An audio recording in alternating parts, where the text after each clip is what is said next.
Today, September 13th, 2018. This is Roland Martin Unfiltered. We are broadcasting live from Cuba Libre here in the nation's capital. This, of course, is Congressional Black Caucus Foundation, ALC 2018. What is happening here is our School Choice is the Black Choice reception that we're holding here. So we've been honoring many folks who are leaders in the area of school choice. Over the next hour, we're going to have a fantastic show. A number of guests on today's show, including Congressman Emanuel Cleaver, Congressman Hakeem Jeffries. We'll talk to urban prep leader Tim King out of Chicago. We'll talk to Cheryl Graves, who from Nielsen, talk about their new report on the black consumers and how we're going from consumers to creators. Also, Erica Alexander from Living Single will be with us as well. Plus, we'll talk about our Stuck on Stupid Person of the Week. Yeah, it's Donald Trump for what he said about Puerto Rico and the lies he is telling. Folks, it is a jam-packed show, and we'll hear from all three brothers and sisters running for governor. That is Stacey Abrams of Georgia, Andrew Gillum of Florida, Ben Jealous of Maryland. And don't forget, elections today is in New York. Jamon Williams is running for lieutenant governor there as well. Folks, it is a packed show. It's time to bring the funk. I'm Roland Martin Unfiltered. Let's go.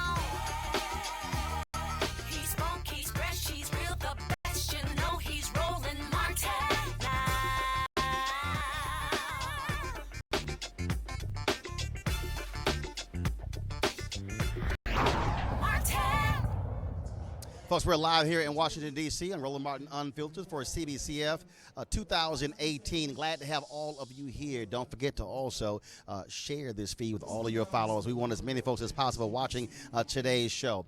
It's all about politics here at CBC. Many of the folks who are running for office, or folks who are already in office, are here.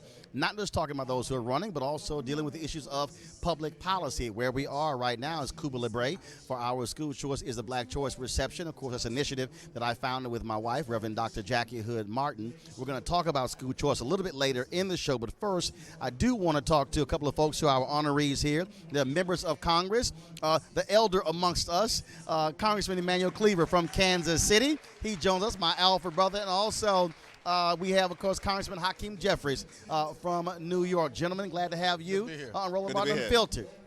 First and foremost, we are obviously in strange times. Every single day something happens, and then we go, oh my goodness, there's a new low that's coming out of this White House. As two individuals who are having to deal with a lack of leadership, Paul Ryan, as a perfect example, he pretty much dismissed what Trump had to say today about 3,000 dying in Puerto Rico. How difficult is it when people talk about bipartisanship and then you have one side who won't even check their leader? Well, what these guys are doing is perverting the cerebral work that the founders put into the Constitution. We'd have no checks and balances, and the people who are watching Roland Martin tonight ought to understand that there is no checks and balance with the executive branch and the legislative branch. And if it doesn't happen pretty soon, I am not exaggerating. I think that the democratic future of this nation may be actually in question. And Paul Ryan, I was excited when he took the job. He's now going the same way as Boehner. They ran Boehner out. They've intimidated Ryan. And now you couldn't get him to say anything with strength and power behind him. And I was disappointed in his little weak response to Donald Trump hurting the family members of people who died. Congressman Jeffries, we just had, of course, we're now seeing, because some documents were unearthed, more than 1 million bottles of water that just left on a runway in Puerto Rico. In any other administration, you would have hearings. You would have people demanding answers from FEMA. Pretty much it's kind of like, okay, no big deal. Well, that's exactly right. As Reverend Cleaver said, the House Republican Conference has been missing in action. They've been absent without official leave. They have failed to do their constitutional duties. The House of Representatives is a separate and co-equal branch of government. We don't work for Donald Trump, we work for the American people. But clearly, Paul Ryan and the rest of the cover-up caucus on the other side of the aisle has no interest in doing anything other than cover for the recklessness, for the insensitivity, for the intolerance, for the indecency of Donald Trump, their boss. If he says jump, their response is how high, even if it's jumping off a cliff, which hopefully will mean we're going to take the majority back in November. You've got a Supreme Court nominee right now. They won't reveal his opinions on stuff.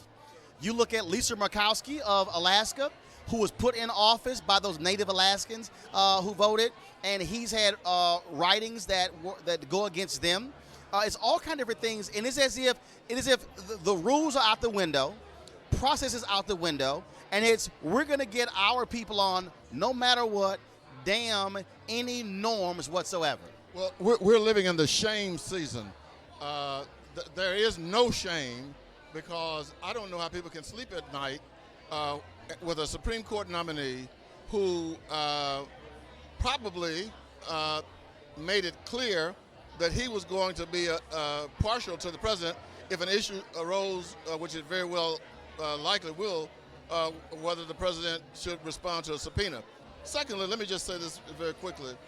I think that the Republicans have dipped to a new low when they allow this man in the White House to say and do anything without any possibility of paying for it. So he's getting away with everything, so he's going to continue to do it because there is no consequence. There's no reason for him to say, I'm not going to do it. 3,000 people dead, and he says they didn't die. Now, Congressman, there are some things that still are happening. For instance, you and I have talked about this here, the whole issue of criminal justice reform. You've been trying to work with Jared Kushner, work with this White House.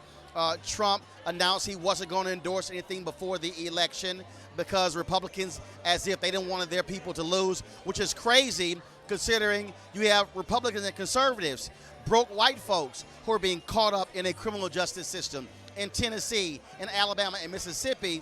And it literally is the absence of leadership, and to me, the absence of common sense. Well, that's absolutely right. And in the criminal justice space, we were able to move bipartisan prison reform legislation out of the House of Representatives, and we were hopeful because the mass incarceration epidemic in America, we now incarcerate, as you know, Roland, more people than any other nation in the world. When the drug war first started, 1971, less than 350,000 people incarcerated in America. Today, more than 2.2 million. The majority black and Latino, but also rural, poor whites caught up in that dragnet as well. So mass incarceration is not a Democratic issue or Republican issue, it's an American issue. But again, Donald Trump, uninformed, ignorant on a whole host of complicated issues, listened basically to Jeff Sessions and Tom Cotton, who are right-wing, reactionary, law and order Republicans. Tom Cotton says we need more people in jail. Absolutely. Who the hell control. says that? Yeah. Who says it? Shameful, but that's the insanity that we're living in right now. We are less than 60 days. This is the final question of both of you. We're less than 60 days out from the election. We are seeing folks who are energized. We're seeing black folks raising money themselves, creating political action committees. There's somebody who's watching this right now who's living in Florida, Alabama, Mississippi. They're living in Texas. You might potentially have, if Republicans split the vote, you could have a black United States senator from Mississippi. You could have a black governor in Florida. You could have a black governor in Georgia, in Maryland. You could have a black lieutenant governor in New York, depending upon what happens tonight with Jamon Williams. What do you say to the person who's watching who says, look, I don't think my vote matters. I don't think any politicians are worth a damn. Why should I spend my time and go vote? Congressman. Well, first of all votes matter, and all you have to do is look at what happened in Virginia. Democrats, for example, lost the legislature by one vote. A coin flip on that one vote. And so I think every vote counts. But the other deal that I think is important is if you want to continue to have a sick, silent Senate, stay home and let Kavanaugh and all these individuals who have no business in positions of judicial leadership take over this country and rule against many of the things that we all need and believe in. So this is the time to vote. African Americans and Latinos can alter the future of the United States and the world if they get out and vote. Congressman Jeffries. Yeah, there are about 330 million people in this country. But Donald Trump is president right now because of approximately 30,000 votes in 3 states.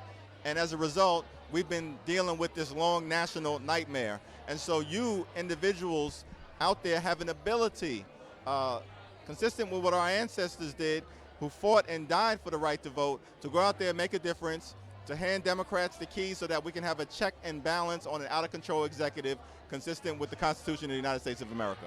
Congressman Emmanuel Cleaver, Congressman Hakeem Jeffries, I appreciate it. Thanks a lot. Hey, congratulations on the show. All right, thank you.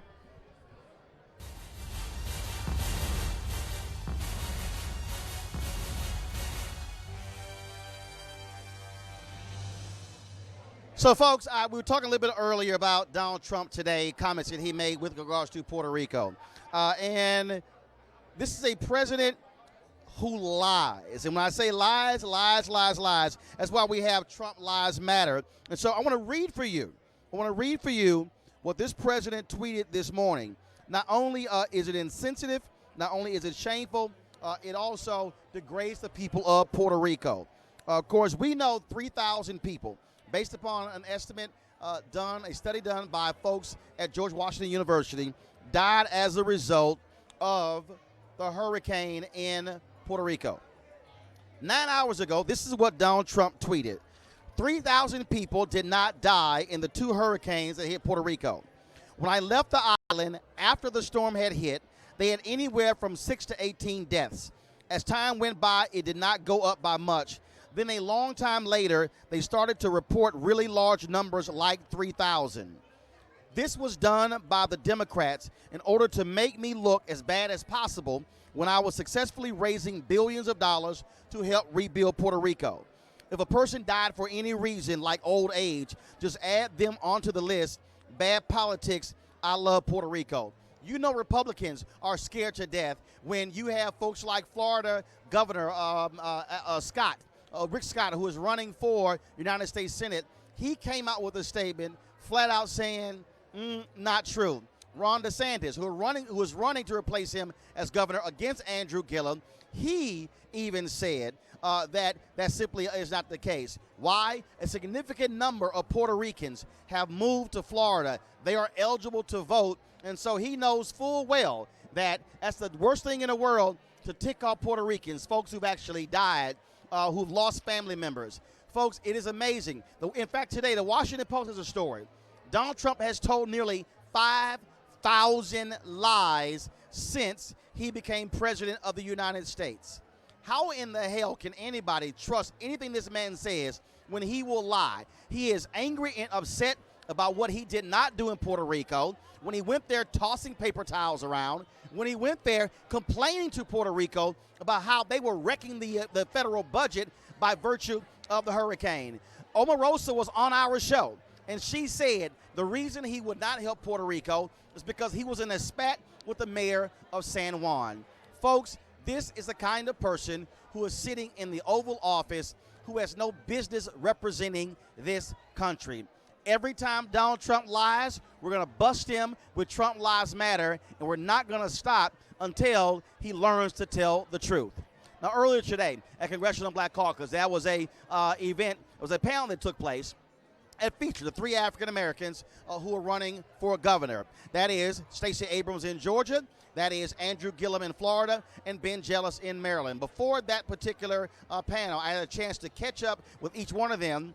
And so first off, here's here's Stacey Abrams, Democratic nominee for governor, talking about how her campaign is going. Take a look. Well, Stacey, how you doing? I'm doing very well. 54 days to go. Yes, and one of the things that I've been talking about with folks is that the difference, I think, what we're seeing now is that folks are going old school, whereas bumper stickers, yard signs, where everybody's talked about all about technology, it's really about precinct to precinct, a really hardcore ground game. I think it's a combination, but I think you're absolutely right that the foundation of a successful campaign is the ground game. Technology is a tool to amplify it, but technology cannot replace hand-to-hand conversation, door-to-door knocking, making phone calls, and really touching people where they are. Saw a recent poll. Looks good for you. So it's not bad to be in that position. Going ending September, and then of course going into October, November. Well, what we've seen in the polling is that it's undercounting the communities we know will turn out. We saw a 43% increase in African American turnout in the primary. We saw a 400% increase in Latinos, 600% in Asian Pacific Islanders. We know that the ground game we are running is reaching people who have not voted in primaries or in midterms in decades. And if we can turn those voters out, we will win. I remember sitting in the White House it was an off-the-record meeting we had. It was with a number of radio hosts and then President Obama, and there was a sister from Georgia who was talking about when Nunn was running for Senate, and she said, look, she's trying to go after white conservative women who are in the suburbs, as opposed to hardcore voters and turning them out. Your deal has been, look, you turn out the people who you know are going to vote your way and just jack those numbers up. Well, we're going with an all-of-the-above strategy, but that means that you have to go to all. And what we haven't seen happen in decades is actually reaching out and reaching deep into the communities that share our values. But we're talking every community. In our primary, we won every single region of the state. We won 153 of 159 counties. So we're not ignoring anyone, but we are also making sure that we respect the votes of those who share our values and simply haven't had anyone ask them to vote in way too long. Also, we are seeing significant enthusiasm among black women all across the country, but I definitely have been getting that in Georgia. Well, as the potential first African-American woman to be the CEO of a state in American history, we see that there's a lot of enthusiasm and energy because people know that I will be the first, but I will not be the last. And if I have an opportunity to open that door, I'm looking forward to going through it and propping it open for everyone else. All right, we're looking forward to covering this race and having you back on Roland Martin Unfiltered. Thank you so much for having me. Appreciate it. Take care. All right, cool. Thanks a bunch. It's going to be a tough battle in Maryland for Ben Jealous, who's running against incumbent Larry Hogan, the Republican. He holds a huge lead when it comes to money, and also he's head of the polls. Ben Jealous and I talked about that, and he says he's not worried because when he ran in the Democratic primary, he said he started off behind as well. Here's my conversation with Ben Jealous. All right, Ben Jealous, you are Democratic nominee, and you're in a blue state, but Yes. You're running up against the governor, who's some say is governed as a moderate, if you will, understanding both parties. Just your thought assessment of the campaign as it stands right now, less than 60 days out. We feel good. You travel across our state, what you hear is that people want change. They know that our schools have fallen in the national rankings every year that this governor has been in office. They know that healthcare costs have surged every year that he's been in office. And they know that we are now dead last in the region in job growth and income growth. If we had the growth of Virginia, we would have 50,000 more jobs right now and $8,000 more in our pocket. The crazy thing is that Virginia's job growth is lower than the national average, and we're well lower than that. So we've brought a very clear campaign focused on let's fully fund our schools. Let's make sure that we get a better deal on health care and take on all of the big drug companies that keep overcharging us. And let's get unstuck by frankly doing what I do every day, which is building an inclusive 21st century economy that works better for all of us. So that's what we're focused on, and we feel good. Prognosticators say you need money. You run against somebody who's very well funded. How are things on that front, and how do you close that gap? We know that if we raise the funds that we need, we will win. We also know that we don't need to raise as much as him. Hogan showed 4 years ago, when he was really the challenger, raised far less than the man who ran as the incumbent, that you just got to raise enough to get your message out. Things are coming together. Frankly, I'm just running the same game I did in the primary. In the primary, I started 15 points back. The polls at the start of early vote said I would lose by 7 points. I won by 10 points because we built a strong ground game and we got our message out.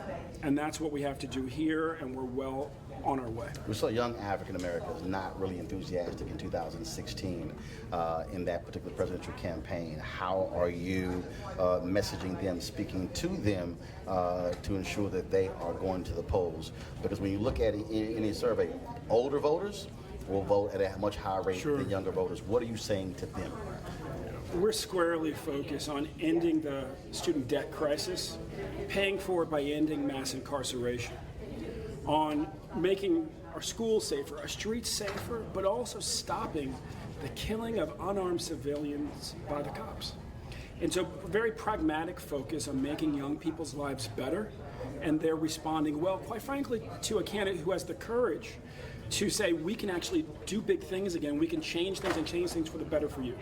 All right, Ben Jealous, always good to see you. Always good to see you. Good luck, and we'll certainly chat more before this campaign's over. All right, appreciate you. Thanks so much. Florida. That's what all the folks are talking about. Andrew Gillum with his upset win in the Democratic primary there. Of course, he is facing Ron DeSantis in November.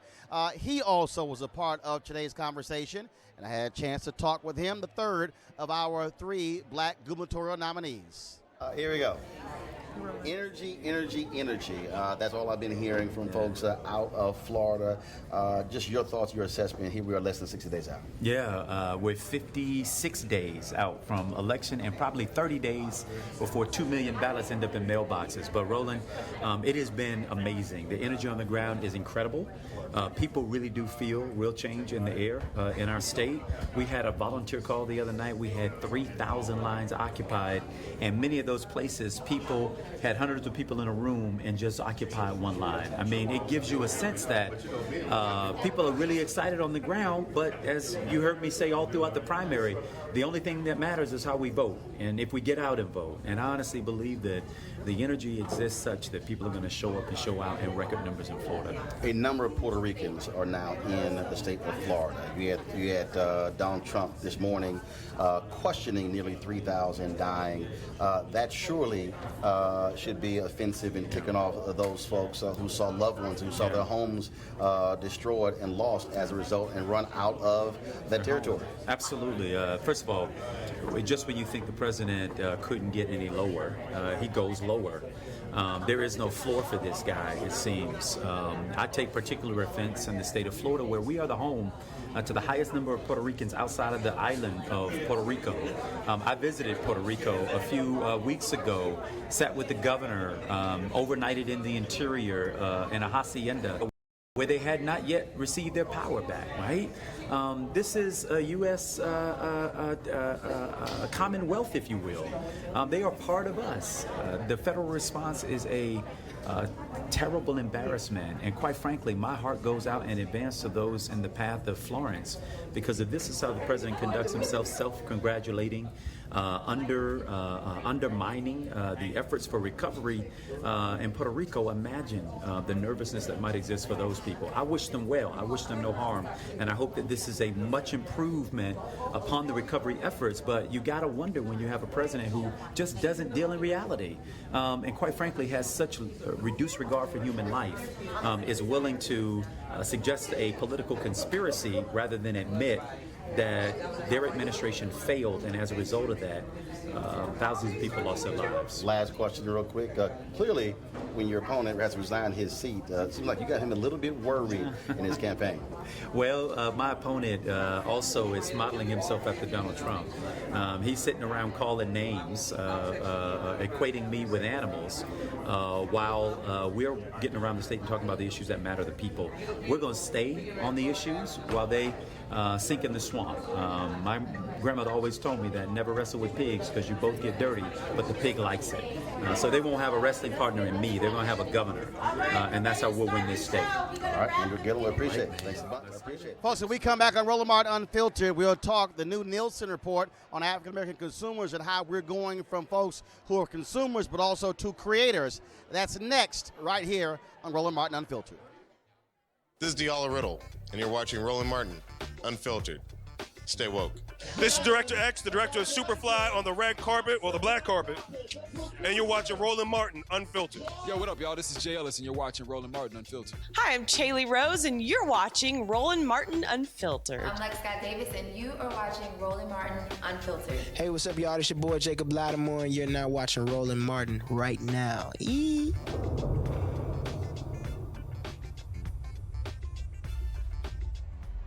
All right, folks, we're broadcasting live here in Washington, D.C. from Cuba Libre, where, of course, we had our school choice is the Black Choice reception. And we just, of course, heard from the three brothers and sisters who are running for governor. Now let's talk about African Americans as consumers.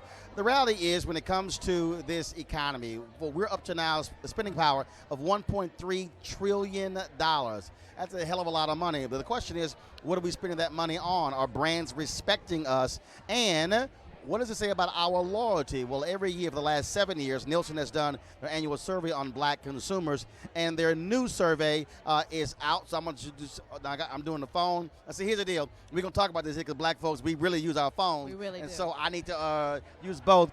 This is a copy of their report, folks.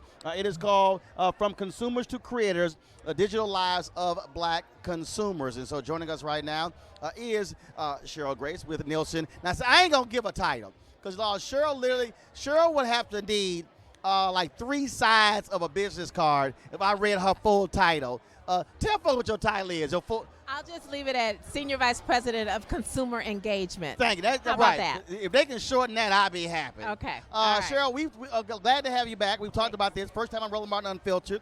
Glad to have you here. Thank you. And for folks who don't know, Nielsen does several of these reports. But black folks kicked this thing off. Black folks set the trend.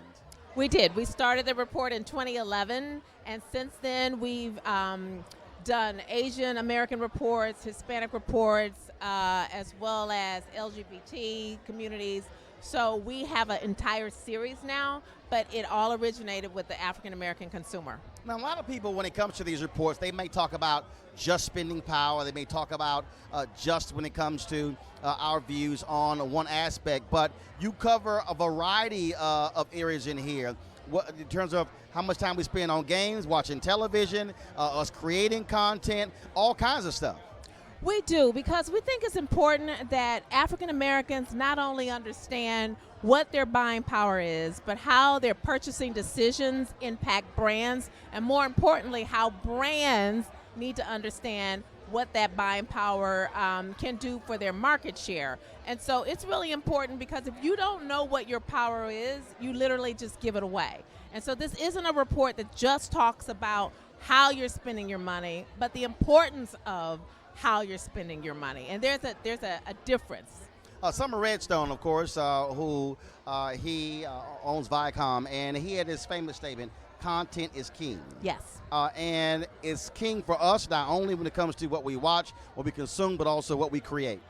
Yeah, because we're consuming so much media across all platforms. So whether it's the 52 hours a week of television that we're watching, or the fact that 3.6 million of us are tuning into podcasts, or the fact that there are so many of us who are gamers, that 73% of blacks who are over the age of 13 claim to be gamers, and that's a $36 billion industry compared to the $11 billion industry for just movie going. So when you think about all of those opportunities that we have as consumers to see ourselves, we have to be responsible for creating that content.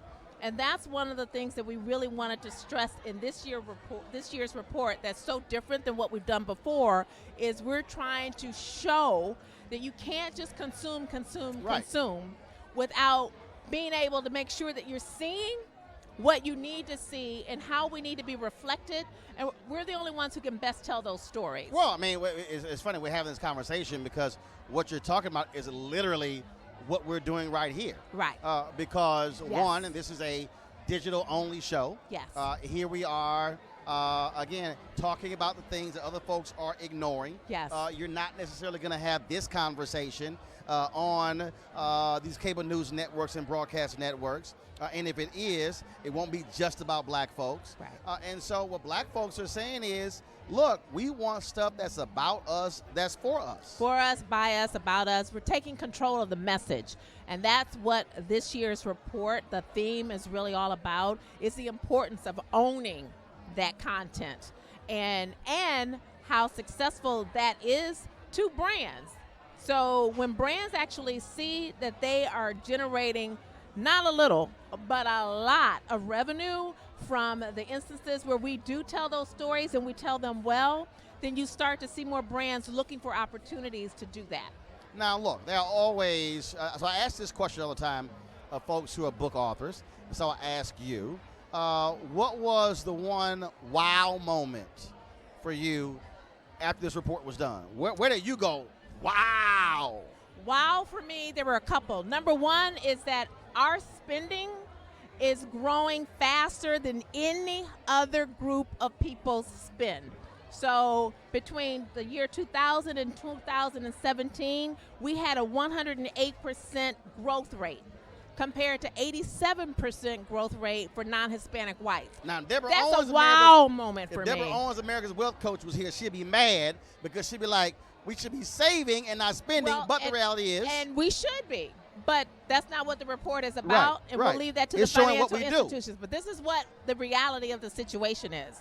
And so if you're looking at how this means that you as an African-American consumer actually have buying power, you need to look at that uptick number, and brands need to understand that. That was the first takeaway for me. The second takeaway for me was the fact that so many black people are gamers. Had no idea. 73% of all blacks who are over the age of 13 consider themselves gamers. That's 73% of all blacks. Gaming is a $36 billion industry. That's a lot of money that we're putting on the table. And if we're not concentrating on ensuring that our games are reflective of who we are, we're leaving money on the table as well.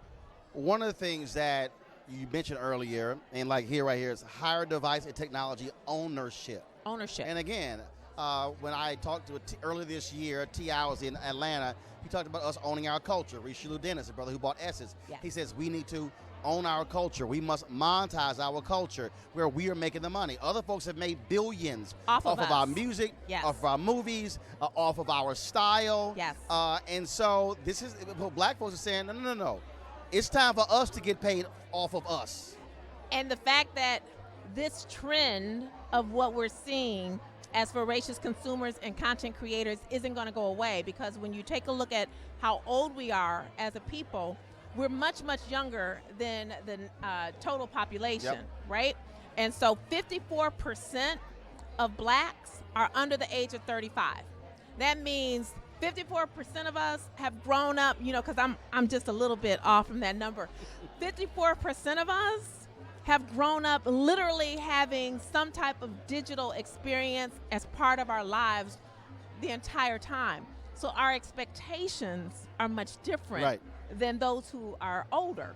And so we expect brands to understand how they need to reflect our culture. We expect brands to ensure that they support the causes that are important to us. And you see that those numbers are much higher with black people than they are with general market. Somebody out there, they want to get know more about this. Where can they actually read this report? So the report hot off the press today, Nielsen.com/African Americans. That's plural, African Americans. Nielsen is spelled Nielsen, because I don't want anybody calling and say, I can't get the report. Well, there's no O. Nielsen.com/African Americans. All right. Well, Cheryl, always glad to see you. We appreciate the report. And again, our folks need to know what's in here, so you also need to know what you're communicating out there and leveraging our power. And leverage that power. Use it for good. All right. Cheryl, thanks so much. Thanks. All right, folks, when we come back, we're going to talk with Tim King about the idea of school choice and why he says not only when it comes to owning technology, why we should. That's next. Roland Martin.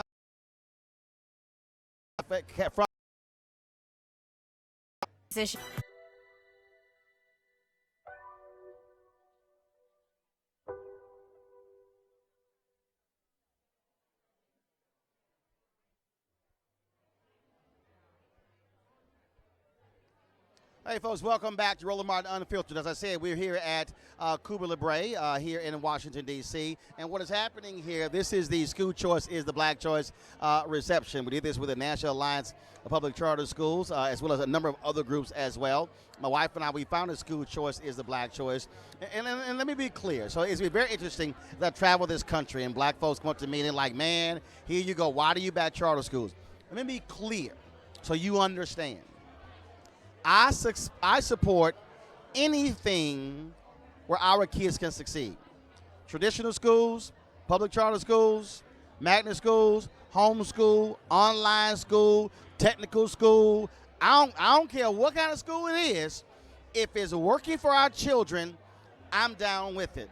And joining us right now is someone who is a pioneer in this area, Tim King, out of Chicago, urban prep, doing amazing things with the young men there as well. Tim, he was one of our honorees here. Good to see you. Good seeing you too, Roland. Thanks for having me. So it's I want to start this because it's very interesting to me when I talk about that, because there's this visceral reaction when you mention charter schools where people act as if it's this totally foreign, oh my God, unbelievable thing, when the reality is we've always had different types of schools. Yeah. We've had trade schools, magnet schools. Somebody's watching. I guarantee you they're tweeting right now. I'm going to pull it up. They're going to be on Facebook or Periscope or YouTube saying, well, they cherry pick, you got to apply to get in. I went to a magnet school in Houston, Texas. I had to apply for the school, which means I got in, somebody didn't. Yeah. There's a lot of misinformation out there about schools, about charter schools and what we are, what we do. I think the one thing that people need to keep in mind, and you allude to this when you talk about magnet schools, is that charter schools are public schools. They are public schools. So when you are sending your child to a charter school, you're sending your child to a public school. When you are supporting a charter school, you are supporting public education in this country. And I'm going to take it a step further. Black folks throughout history have been starting their own schools because they either did not have access to or were dissatisfied with the existing infrastructure at public schools or the schools that were available to them. So this notion of black folks starting charter schools, the notion of us starting schools is not new. It's just the format is new, and that's scaring a few people. And folks need to understand that they should be supporting success. Well, I remember I had Randy Weingarten on the show, and she talked about how, charter schools were born out of racist segregation. And I said, Randy, hell, everything in America was born out of white supremacy, so that can't be the argument. And what's interesting to me about this, when we have this conversation, I can go into a room, and this has happened multiple times, and 90% of the room, I did one, literally there's 1,000 people in the room, and about 80-90% were totally against charter schools. When I broke it down, but here's what got them, in which you understand, I want you to explain. When I say, y'all want more black history? They go, yeah. I said, you control the curriculum. Right. You want arts and band, choir and dance? They're like, yeah. I'm like, you control the curriculum. Exactly. Then they go, I said, you want more recess and physical activity? Yes. You control the curriculum. Then I go, you want black folks getting contracts? They're like, yeah. I said, you control the budget. Right. Then I say, you want more black male teachers? Yeah. You control who gets hired. They say, well, all the time, wait a minute. You mean tell me, with charter school, we control the curriculum, we control the hiring, and we control the contracts? Right. I said, yes. The room flips every time. Yeah. Because that's the idea of us owning our community. Right. Yeah. Urban Prep is the country's first all-boys charter public high school for boys. What we did was we said there's a problem. Black males not going to college, not graduating to college, dropping out of high schools at alarming rates in the city of Chicago and across this country. And so we said, we're going to do something about it. And a group of us got together and we decided to start a school that was going to be laser focused on this particular population. People are flabbergasted when I tell them that all of our students are African American, all of our students are male. We have 90% of the students there are low income, 27% of the students special education, and all of them are getting into four-year colleges and universities. I mean, people just are amazed at that, but you can do that when you own the curriculum, when you own the hiring, when you own the contracts, when you own what is happening inside the classrooms and what's happening inside the entire organization and the administration. It's a very important point. So somebody will say, well, how can you be successful when other folks can't? What would you say to the idea of this is our secret? Yeah, folks ask me that all the time, and there's no one thing. What we do value very highly is a positive school culture, our young men, each and every day, when they come in there, they got on a blazer and tie, and we tell them that they can achieve. We have this opening ceremony every year called Convocation. Freshmen, and we give them their new Urban Prep pressed on their chest. And then the freshmen, now this is a guy's week. For the last 9 years, I've gone to schools where the teachers have told me I can't learn anything. I've been at Urban Prep for a week, and they've taught me that I can learn everything. And that's just after a week. Like, this kid got it after a week. And really, sure, we got a unique curriculum, sure, we got a unique program, but it really boils down to the adults actually believing that it's possible for these kids to be able to succeed. That we're not going to be around there telling them they can't do something. It's all about what they can do and empowering them. And the other thing is this here, and this is the position that I take. If there's a traditional school that's handling their business and doing exactly what you're talking about, I'm down with you. Yeah. And I say study it and replicate it. But if it's not, our kids should not be sentenced to those schools. And I have no problem if we end up with 15 urban preps, 30 urban preps, 100 urban preps, because if you're doing the job and our kids getting educated, that's the way it should be. And you're empowering families to make decisions and choices. Look, my parents had the opportunity to choose what school I was going to go to. And they got to choose what school my older brother was going to go to. For him, they wanted him to go to an all-boys school. For me, they wanted me to go to a co-ed school. They had the resources to be able to make that decision based on what they thought was in our best interest. And we need to recognize that families of black families, economically disadvantaged black folks, need to be able to make the same kind of choices. They need to be able to choose the school that's right for their kids, regardless of what type of school it is. And again, I hear from people, well, every kid can't go. Every kid can't go to a magnet school. But you don't see people saying shut magnet schools down. Yeah. And the thing here is, our job is to say, no matter what form it is, our kids are going to get educated. So that's why I tell people, you can argue, you can yell and scream all you want to. When the NAACP said there should be a moratorium on charter schools, there are a lot of people in the education reform movement who are freaking out. Oh my God, Roland, what do you think? I said, y'all think I'm worried? Yeah. I said they can do whatever they want to. I said, that ain't gonna stop it from happening. Right. But the key for me is, I wanna see more folks like you. I wanna see more black CMOs. I wanna see more African Americans, and I've made it clear to folks in this movement, look, you need to have black people who are making decisions for their children. Yeah, I agree. And it is unique to be African American and starting and leading and operating a charter school in this country. I think if there were more of us, then we might be able to to do a little bit more.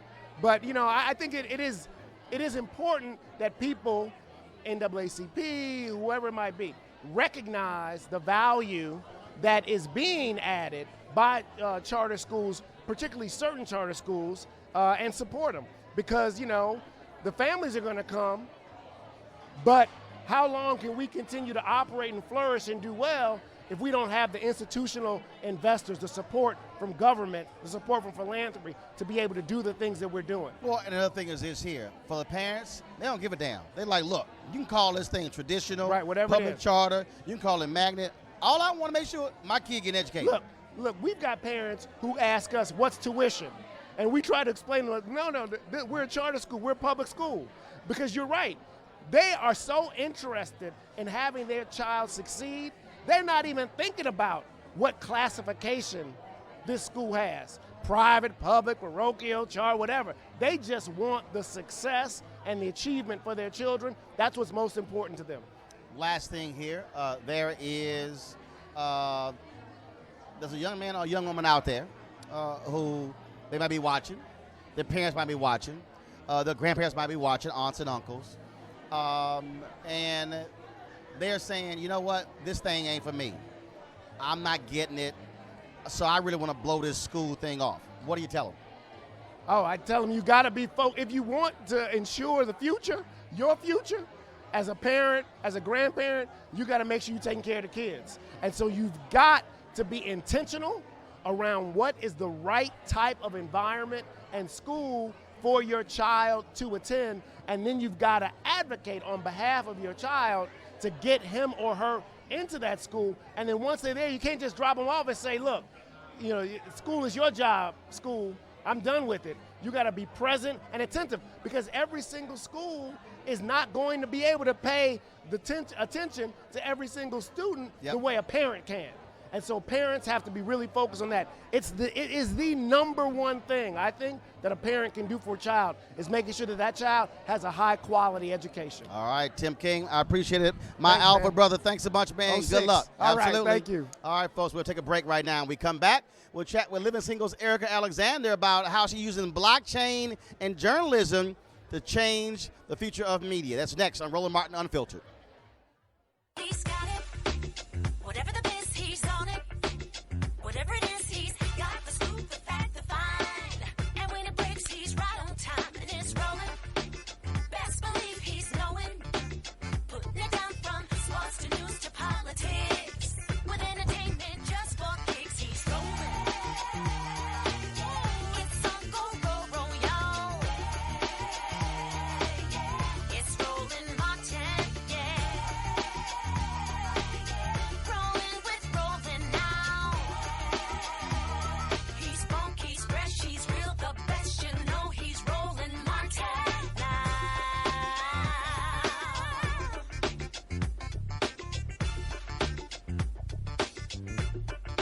Martin!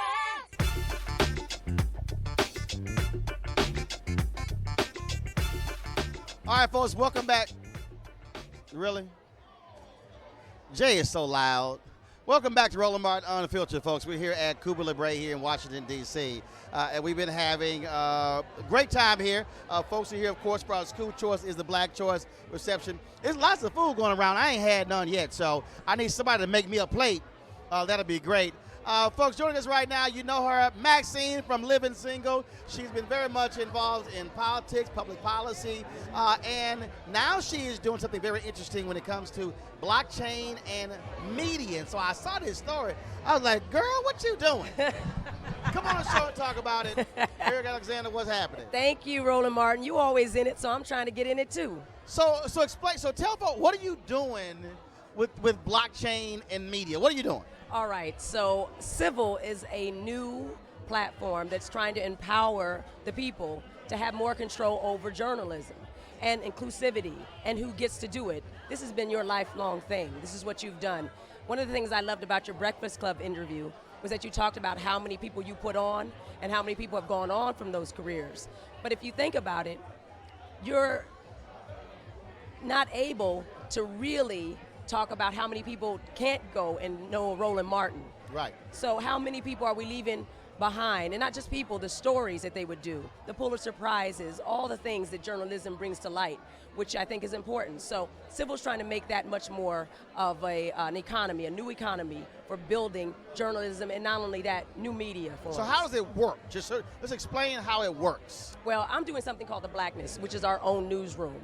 And it's a multimedia, long-form investigative reporting newsroom. Okay. We're talking about stories that usually marginalized communities are not able to do. They might pop up and then they just disappear into the nothingness. And we call that the blackness.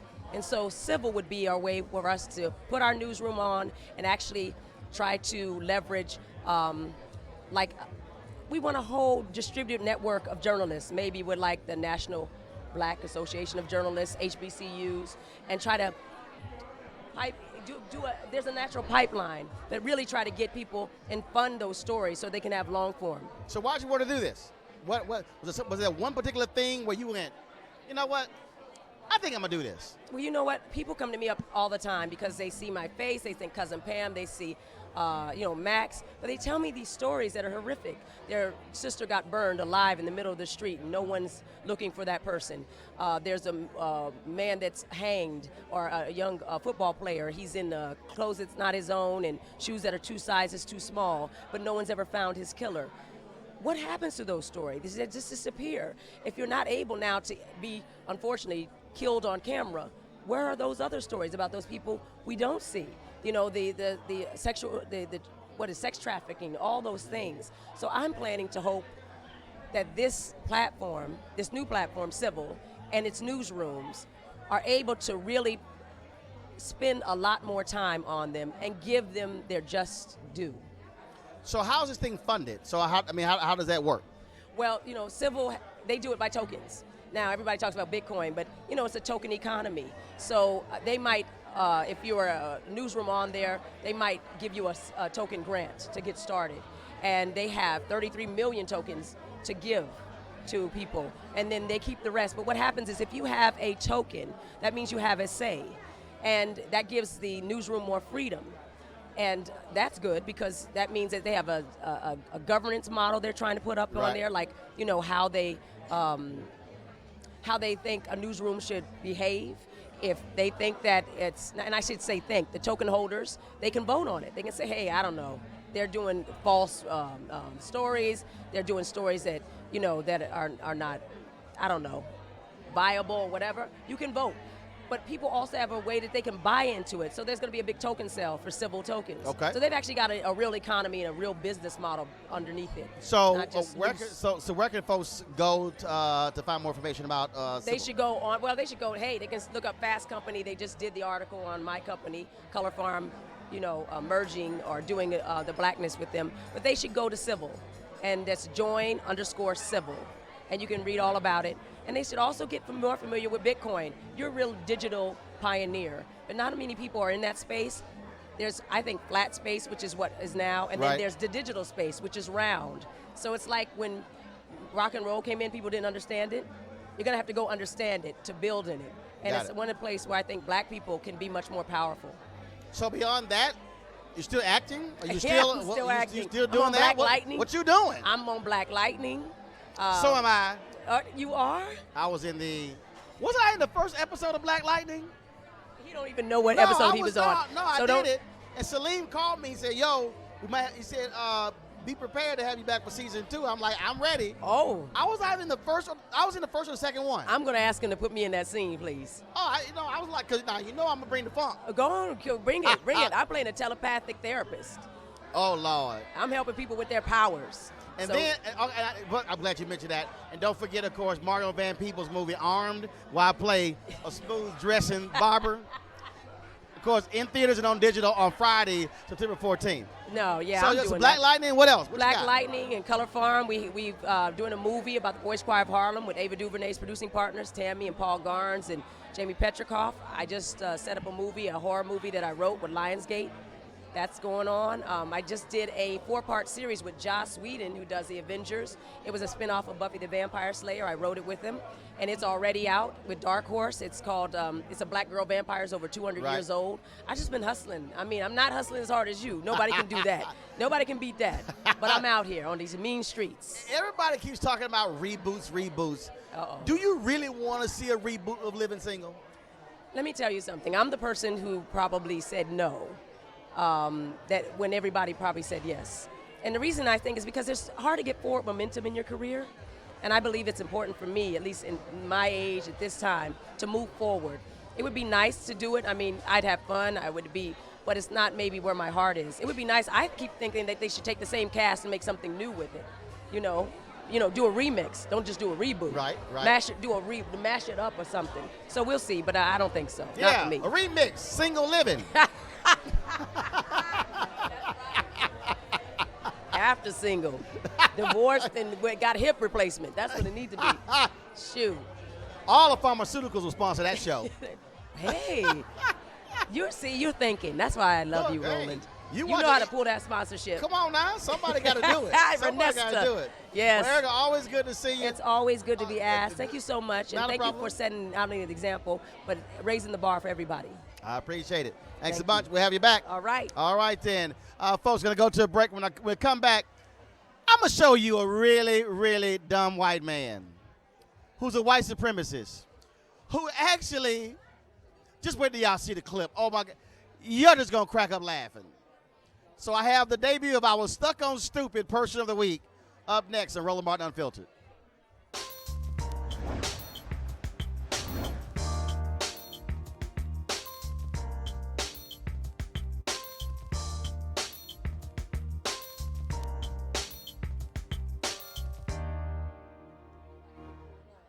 Okay.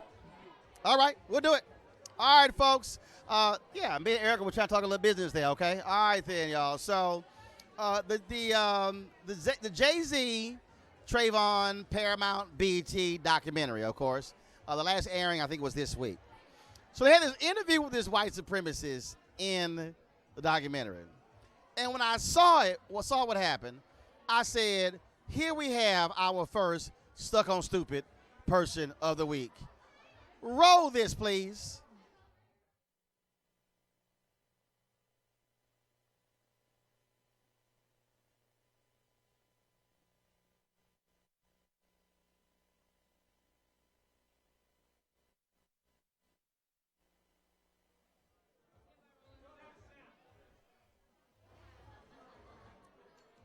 All right, y'all, we're trying to get this straight. So we couldn't hear the sound bite?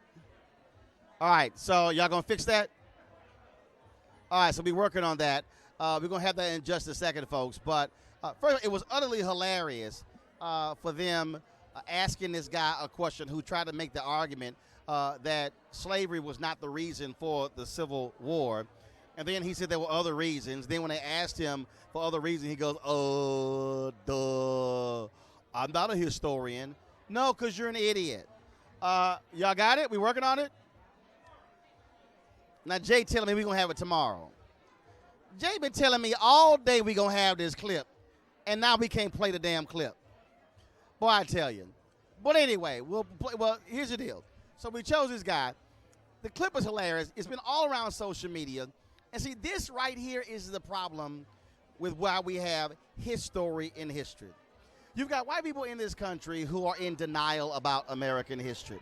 You've got all these revisionist folks who want to somehow say that slavery, that the Civil War was not about slavery. It was about tyranny. It was about states' rights. Here's the problem with that. If you actually go back and look at the documents as to why South Carolina seceded, it was clear and undeniable slavery. If you go back and look at the documents, when Mississippi seceded from the Union, it was clearly about slavery. You have these individuals who don't want to own up to the fact that slavery, the oppression of black people, free labor, was the reason for the Civil War. Instead, they want to come up with all these other phony reasons. And these are the people who today, who still support the flying of the Confederate flag, who still support all of these different monuments, because they are living in denial. Folks, we're living in a nation where, again, white folks have set the standard when it comes to education, when it comes to finance, when it comes to the economy, when it comes to everything, every single thing. But now that we're becoming a changing nation, now all of a sudden the voice of black people, the voice of Latinos, the voice of Asians, the voice of Native Americans is now becoming even more prominent. And so we are now challenging conventional wisdom. We are now challenging white supremacy. We're now pushing people on this particular area to get people to understand that what cannot happen in this country is we continue to have a generation of people who are walking around clueless, who are walking around stupid, who are walking around dumb, and then who are spreading these things on social media, who are saying these things on television, who are teaching these things in school. No, what is required now in America is for there to be a reboot, if you will, of white America. What it requires is for white America to somehow go back to school to learn the things that they never taught, to learn the true history of this nation, the true reason why things have happened in this country, the real understanding of some 245 years of sanctioned slavery before the Civil War, and then Reconstruction, and then 92 years of Jim Crow, and why that happened, and to get them to understand why African Americans have not been able do exactly what they're doing when it comes to being able to have finances, to be able to have wealth, when it comes to redlining, all of these things. There are too many folks in this country who are white who really have absolutely no clue about the origins of America and how we got to be where we are. And I can tell you right now, there are folks like me who are not going to let them off the hook, who are going to continue to educate them. And then when they want to be in denial, then we're going to challenge them as well.